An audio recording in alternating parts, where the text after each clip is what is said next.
بسم الله الرحمن الرحيم. Assalamualaikum warahmatullahi wabarakatuh. Jamaah salat subuh rahimakumullah. Surah At-Taubah ayat yang ke-49, 50, 51 dan 52. Ini kaitannya dengan sifat orang munafik yang salah satu sifatnya adalah berpura-pura. Di dalam ayat sebelumnya itu juga sifat orang munafik yang suka mengadu domba. Kalau kelompok ayat ini adalah sifat orang munafik yang berpura-pura. A'udzubillahi minasyaitonirrajim.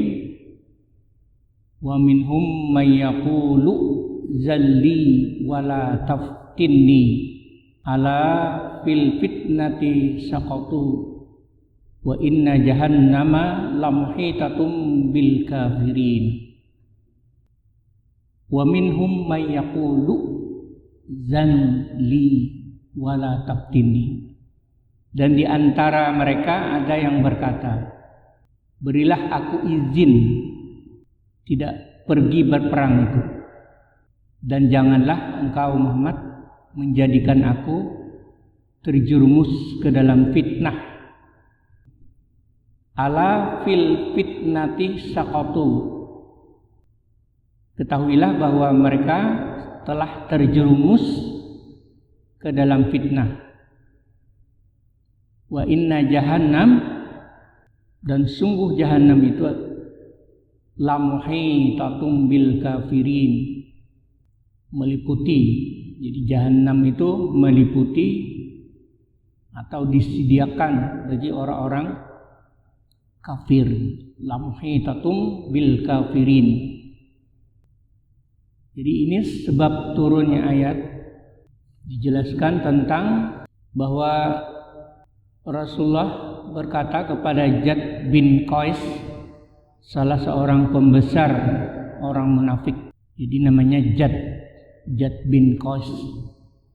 Wahai Jad, adakah kamu mempunyai kemampuan untuk menghadapi Bani Asfar?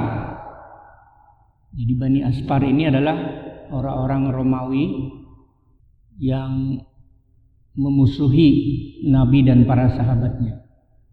Jad menjawab, sebaiknya Rasulullah mengizinkan saya tinggal di Madinah dan tidak ikut berperang, karena saya, sebagaimana diketahui oleh kaumku, mudah tergoda oleh wanita. Saya khawatir kalau saya melihat wanita-wanita lalu tertarik dan tidak dapat menahan gejolak nafsu, sehingga akhirnya saya terjerumus ke dalam fitnah. Dengan perasaan berat Rasulullah memalingkan mukanya lalu berkata, saya izinkan kamu tinggal di Madinah dan tidak ikut pergi berperang. Nah, jadi ayat ini menerangkan bahwa di antara orang-orang munafik yang tidak malu membuat alasan-alasan yang supaya mereka tidak ikut berperang, sehingga alasan-alasan itu bisa diterima oleh Rasulullah agar mereka tidak ikut berperang, agar mereka diizinkan tinggal di Madinah.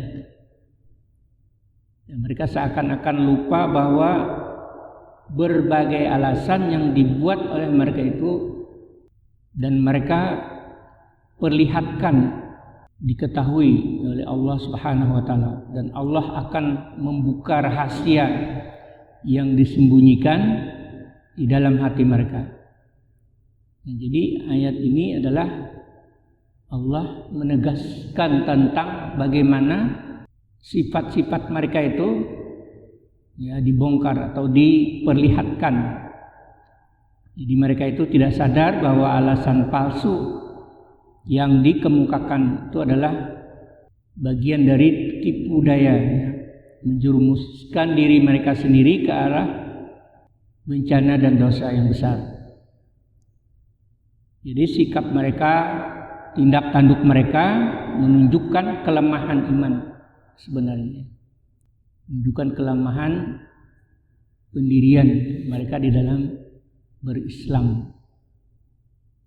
Dan juga mereka tidak sadar bahwa itu adalah untuk menampakkan kemunafikan mereka.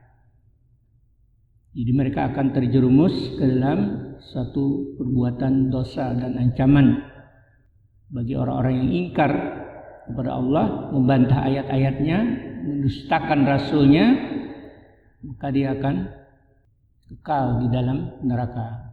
Bala man kasaba sayyi'atan wa ahatat bihi khati'atu fa ulaika ashabun nar hum fiha khalidun. Bukan demikian, barang siapa berbuat keburukan dan dosa dan telah menenggelamkannya dalam dosa itu, maka mereka itu menjadi penghuni neraka dan mereka kekal di dalamnya. Nah, itu yang dijelaskan di dalam ayat 49. Sedangkan di dalam ayat yang ke-50 ini adalah yang diriwayatkan bahwa orang-orang munafik yang tetap tinggal di Madinah dan tidak akan pergi berperang selalu menyiarkan berita-berita bohong yang menyangkut diri Nabi Muhammad SAW dan juga para sahabat. Jadi mereka berkata, Muhammad dan sahabat-sahabatnya itu mendapat kesulitan dalam perjalanan dan akan menghadapi bahaya.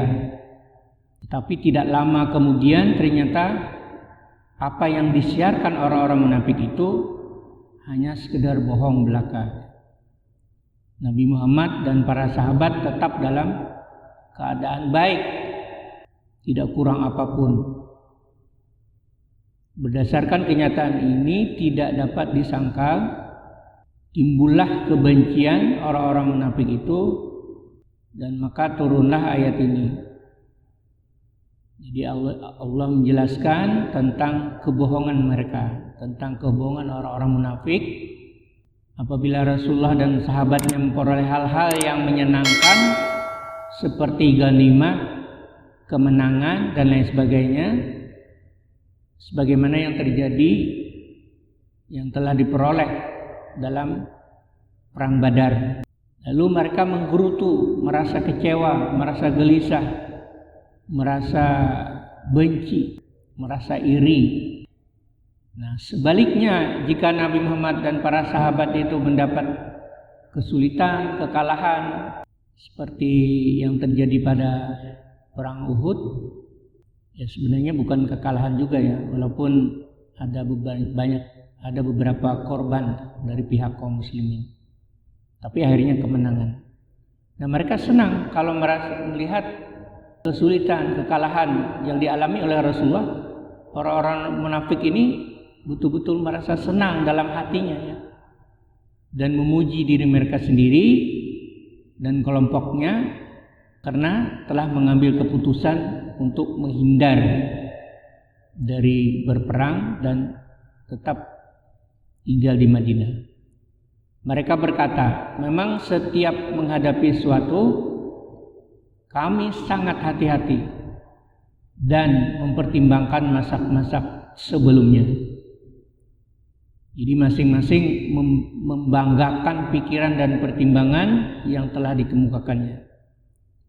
Memuji perbuatan mereka, merasa gembira atas bencana yang telah menimpa Nabi Muhammad SAW dan para sahabat. Ini yang dijelaskan di dalam surah At-Taubah ayat yang ke-50. Nah, jadi itulah rahasia-rahasia orang munafik yang di dalam hatinya dikira itu tidak akan diketahui oleh Nabi dan para sahabat, tapi karena dengan turunnya ayat ini maka benar-benar terang benderang bahwa orang-orang yang sudah bersama-sama selama ini dengan Rasulullah, selama ini dengan para sahabat, tinggal bersama-sama di Madinah, tetapi karena kelemahan imannya karena imannya sedang menurun, berbagai pengaruh duniawi dan sebagainya, sehingga mereka tergolong orang-orang yang menjadi orang munafik. Nah, ini saja yang dapat saya sampaikan, dua ayat 49 dan 50. Kurang lebihnya mohon maaf. Subhanakallah wa bihamdika asyhadu an la ilaha illa anta astaghfiruka wa atubu ilaik. Assalamualaikum warahmatullahi wabarakatuh.